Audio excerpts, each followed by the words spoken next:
Today, we're here speaking with Miss Sonal Shah. Sonal Shah is an American economist, entrepreneur, and public official. She is the CEO of the Texas Tribune, a nonprofit news organization, and was the founding president of the Asian American Foundation. Shah has served as the director of the White House Office of Social Innovation and Civic Participation during the Obama administration and has held positions at Goldman Sachs and Google.org. Miss Shah, how are you doing today? I am great. I'm so happy to be talking to both of you. Likewise. Why don't we get this interview started, kiddo? Thank you so much. So you've worked in government, big companies like Google and Goldman Sachs, and nonprofits like the Texas Tribune. What inspired you to work across these different areas, and how is your approach to leadership, and how has it changed over time? Yeah, it's a great question, Gaurav. I think working in three different places and multiple different places, I think has taught me perspective. So how does a company approach a problem? How does a nonprofit approach a problem? How does the government approach a problem? And really learning how to become a translator actually between the three, because too often they're all saying the same things, but they use different language. So what I've learned to use is consistent language that can translate. How does a company hear something, not just what does it say? How does a nonprofit hear something, not just what does it say? And same with government. So many times we're sort of talking like this and not really having one conversation. So what I've learned from that is just being a good translator and then being able to work across these different entities has taught me to be a better leader. I knew what I knew how to do when I was in government. I was very good. I was a civil servant when I first started in government. I always thought that we were doing the right thing, therefore, why didn't people believe in us? But then when you sit on the other side, you're like, oh, they don't even know what you're talking about because you don't understand it. So my leadership style has changed because I've learned how to communicate better, but also how to take in different perspectives and to understand my staff in the same way. And I think that is so beautiful. And I love how you touched on that point about essentially the public not knowing what the government's doing, if it's good or bad for them. At the Beak Center, you worked at the intersection of technology and social impact. How do you see digital infrastructure shaping governance, financial inclusion, and eventually public service delivery, both in the US and globally? Yeah, Abhi, it's such an important question that you're asking. And I think when we look at technology, and the reason we did it at the center is we wanted to know, how do you make technology work for people? You care a lot about humanitarian work, Gareth works, cares about the public service stuff. I think the pieces that I would say is, how do we dislike technology, but how do we do it with intentionality? What does a technology with intentionality look like? We wrote one of the first papers on ethics of blockchain. This was almost 10 years ago. Not like, how do you think about it ethically, but what are the ethics in the way you build a blockchain? How are you thinking through the ethics at the beginning? So when I think about technology today, I think, how do we use that technology, even in a journalism organization, AI, other types of technology? And then how do we make sure it's working in service of people, not in service of a bottom line of business? Yes, you need business. Yes, you need to make money on it. But how do we make sure we're also not harming people? And what's the best way by which we can think about people in the process of it? So technology is important. Technology is here to stay. It's not going away. How do we make it work for us in a way that's useful and not just extracting from us, but also helping us build a better society and a better community? Yeah, you touched on technology, and obviously the question with technology comes AI, which has been a huge force in the last couple of years. AI and big data are transforming industries. How can these technologies be used to, advance social impact while ensuring they remain ethical and inclusive? And what role should policymakers and civil society play in this space? Well, let me start with, I think a technology is as good as the people building the technology. So like with anything, with data, and I'm going to start with data first because AI is really a version of data, right? when we collect data, we collect it for a particular reason. We think about what it is we're collecting data for. So always thinking the intentionality of what data are we collecting, how are we collecting it, what does it actually mean, and what are we trying to do with that data? That intentionality matters. Just having data doesn't matter. We can look at a lot of data, who cares? But understanding what we want from that data is what matters. So I'll give you an example of my own team, right? We are a journalism organization. We look at the data as to how many people are reading the stories that our journalists write. How often are they reading it? How deep are they reading it? That doesn't mean just because someone didn't read a story that it didn't have the same popularity, it means it's not a good story. Sometimes we have to write stories that are just important for the public to know, for it to be on record. You can't, if you just follow the data and it's like, well, that's not popular, therefore don't write about it. That's not good. You have to think about why you're writing that story, who it's going to impact, and what impact it can have in a community and a society. It may have a small impact.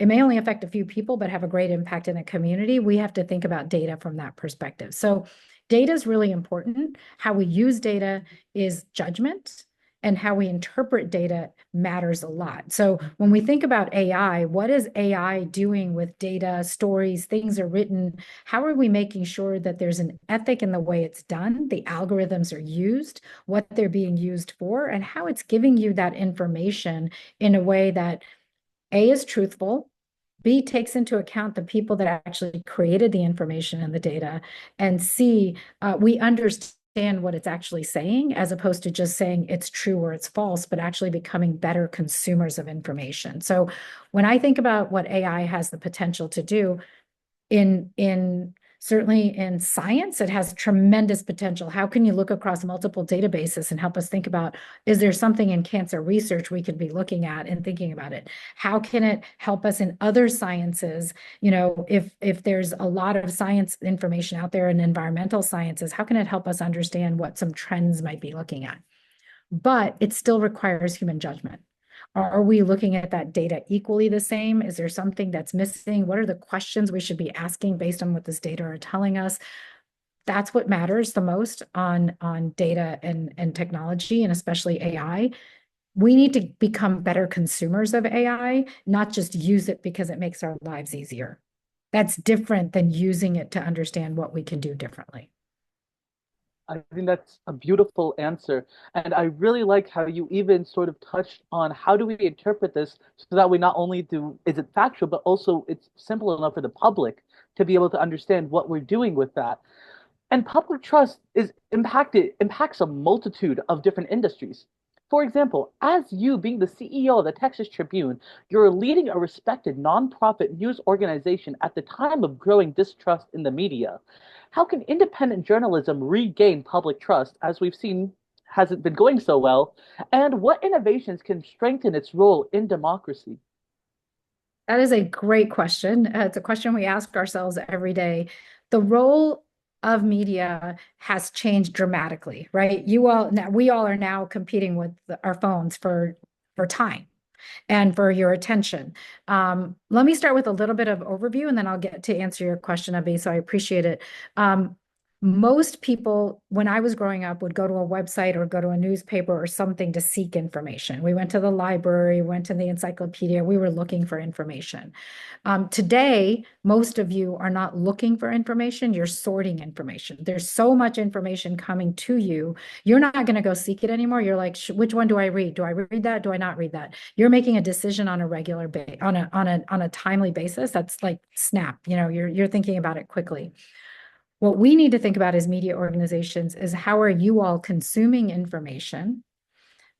How do we make sure we're in the digest of truthful information? And then how do we rebuild trust that you're coming back and getting information? So the way we think about it is, when we write our stories, we're not looking to be left or we're not looking to be right. What we're looking for is, how do we give you the information that you need to make the decisions you can make on your own? Draw your own conclusions. We're going to give you the information.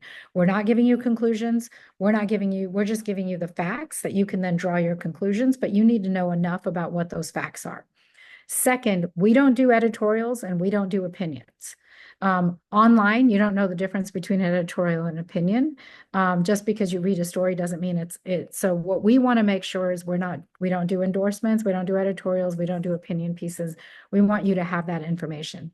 Third, what we're doing is we're opening local newsrooms in local communities. People need to see their journalists, talk to their journalists, understand their journalists, get to know them, because the only way we can be building trust is that you get to know us and we give you a sense of how are we doing our stories? How did we come to that? So opening up a little bit of layer of transparency, and sort of not transparency in the sense of did you talk to that person, didn't you talk to that person, but how do we do our business? How do we come to a story? How did we look at these sources?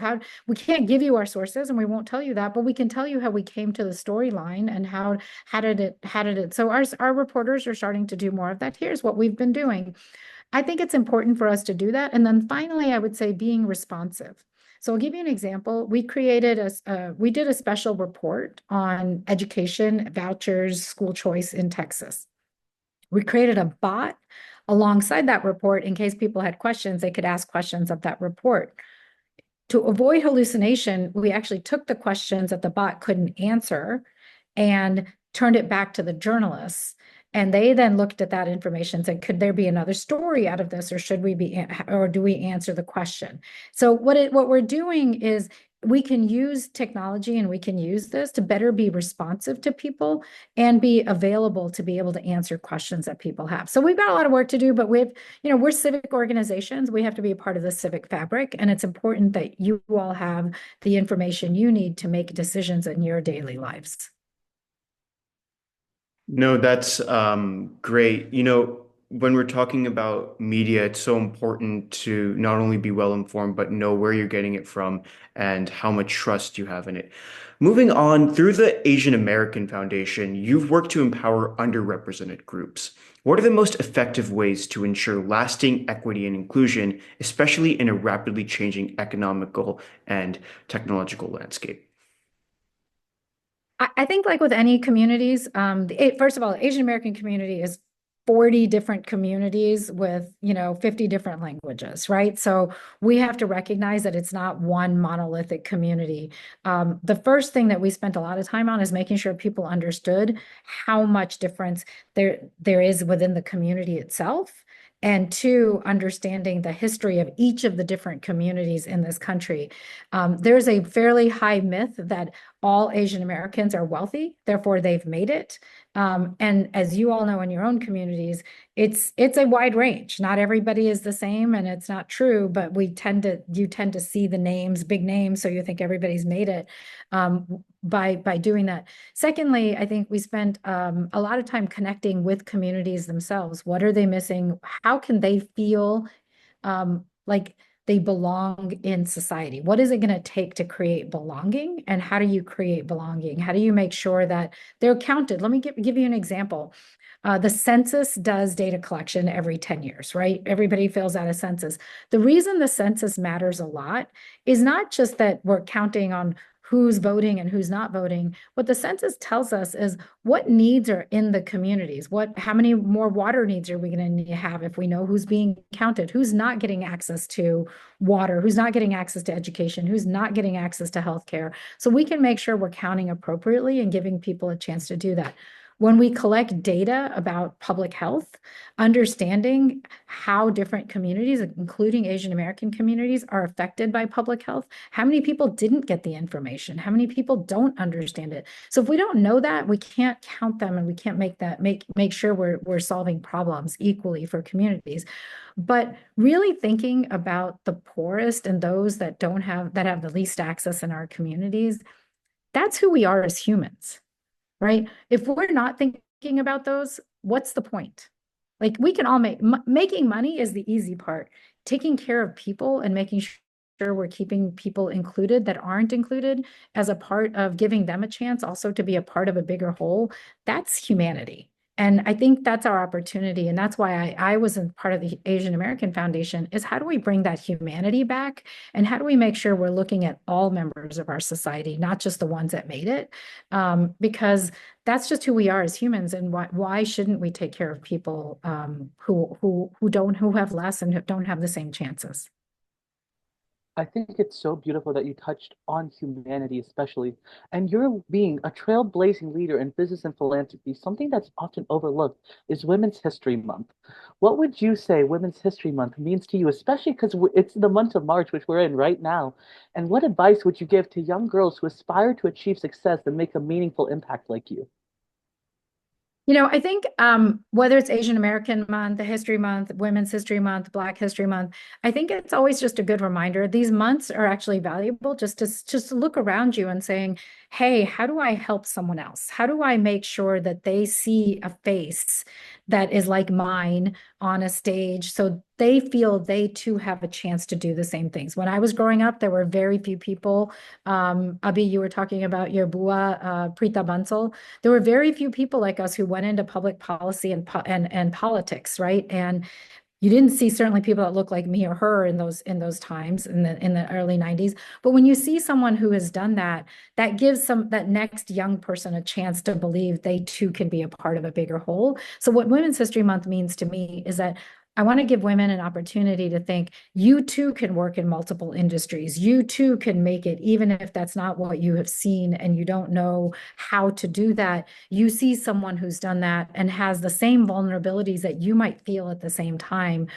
We've all been lucky, right? I feel lucky. I didn't just make it because I had great merit. I had luck on my side. Somebody helped me. Somebody was a mentor to me. Someone gave me a chance when no one else was giving me a chance. Luck is a big part of success. And I want people to know that, they too have that chance and they too can have an ability to connect with others. So Women's History Month is a great opportunity and a way to say to young women, there are a lot of people who've made it. There are a lot of people who've struggled to make it. There are a lot of people who didn't think they could do this. I'm the first generation immigrant to this country. I was born in India. I didn't come here, with an ability. My parents didn't know people. I sort of made it along the way, and others too can have that chance to do that. So if I can be an opportunity for people, I would say especially for younger women, don't give up on your dreams and don't be afraid. Every woman has thought they are having to fake it before they make it. So you're not the first one and you won't be the last one, but don't worry, you will make it. Don't worry about it. You can do it. That's great. You touched upon coming to the United States as a first generation immigrant, even now working in the highest positions. During your time at the White House, you championed partnerships to address national challenges. What makes a successful public-private collaboration? How can emerging economies such as India leverage such models to scale solutions in education, healthcare, and financial inclusion?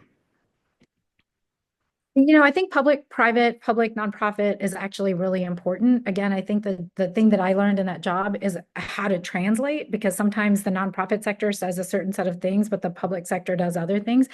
It's also understanding how do we leverage the strength of each.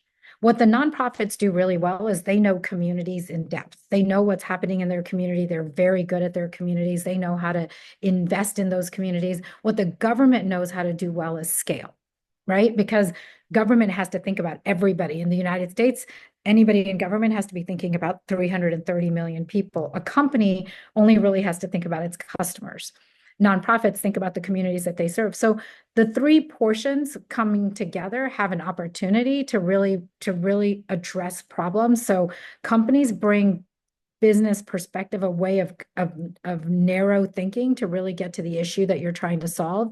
Nonprofits really give you depth of community and trust in communities that nobody else has. And government has an ability to think at scale. If like this works in this community, how can it work in another community? So countries like India, countries like, at Pakistan, countries like Nepal can all be looking at how do you look at these models and how do you create a model of which the government has a role to play, but the government's not going to be the innovator all the time. You can bring people together to solve problems, and that's a role that government can deeply play. So we did a lot of convening. We did a lot of bringing people together to ask these questions. We divided up a partnership to say government can help scale things, but really that's the opportunity. Technology has a significant role in all of this, which is technology has an ability to scale in a way that other things haven't had an ability to do that. And people can share across boundaries, from countries, from communities, from individuals. There's a lot of sharing that can take place. Again, we then have a responsibility of understanding what we're sharing and not just sharing because you think it's true. You have to know whether it actually worked or it didn't work. And that's, again, a role that government can play to help people interpret that. I love the fact that you touched on impact and like really how everyone can contribute to the point of innovation. But I wanted to, for our final question, I wanted to sort of take it to something that's a bit closer for me and Kev. For high school and college students who want to make an impact, whether in politics, businesses, or even nonprofits, what advice would you give them? What skills or mindsets are the most important for creating real change? Like you mentioned, when you were first in this country, there wasn't much representation for you. You didn't have anyone to essentially look up to say, I can see me in that person. It was rougher for you. So, what would you say, speaking from that experience, what skills and mindsets are the most important for creating that change? So let me start. I'm going to start with the first thing most is be curious. Don't go in with thinking that you have the solution. Be curious to ask, what's the problem? What's the problem we're trying to solve? Too often we want to go in with our solution, not really understanding what the problem is. So be curious. Ask the questions of what's the problem you're trying to solve. Be willing to learn. Don't it gets very frustrating, especially when you're young, because you have so many ideas and you want to go do stuff. Be willing to learn, because I think what sometimes an older generation can bring is an ability to bring perspective and a way to do that. And then just work hard. I mean, this is like, there's no easy way of learning all of this. You're gonna do it. You're gonna fail. Don't be afraid to fail.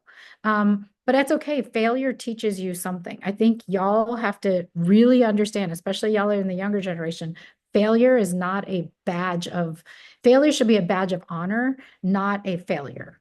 Because if you can't fail, you won't learn. If you've only done it right, you've actually probably not tried hard enough to do something different. If you want to do it differently, you need to fail. And that failure is actually really important, especially if you're thinking about impact.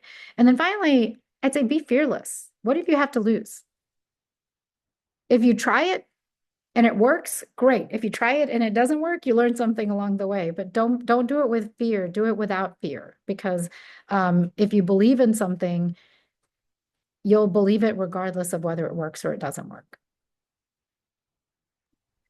Well, thank you so much. We definitely learned a lot about your experience and your life journey, and definitely those last words of advice for the young generation, and especially what we're trying to do at 2Republics, trying to motivate people to pursue their passions.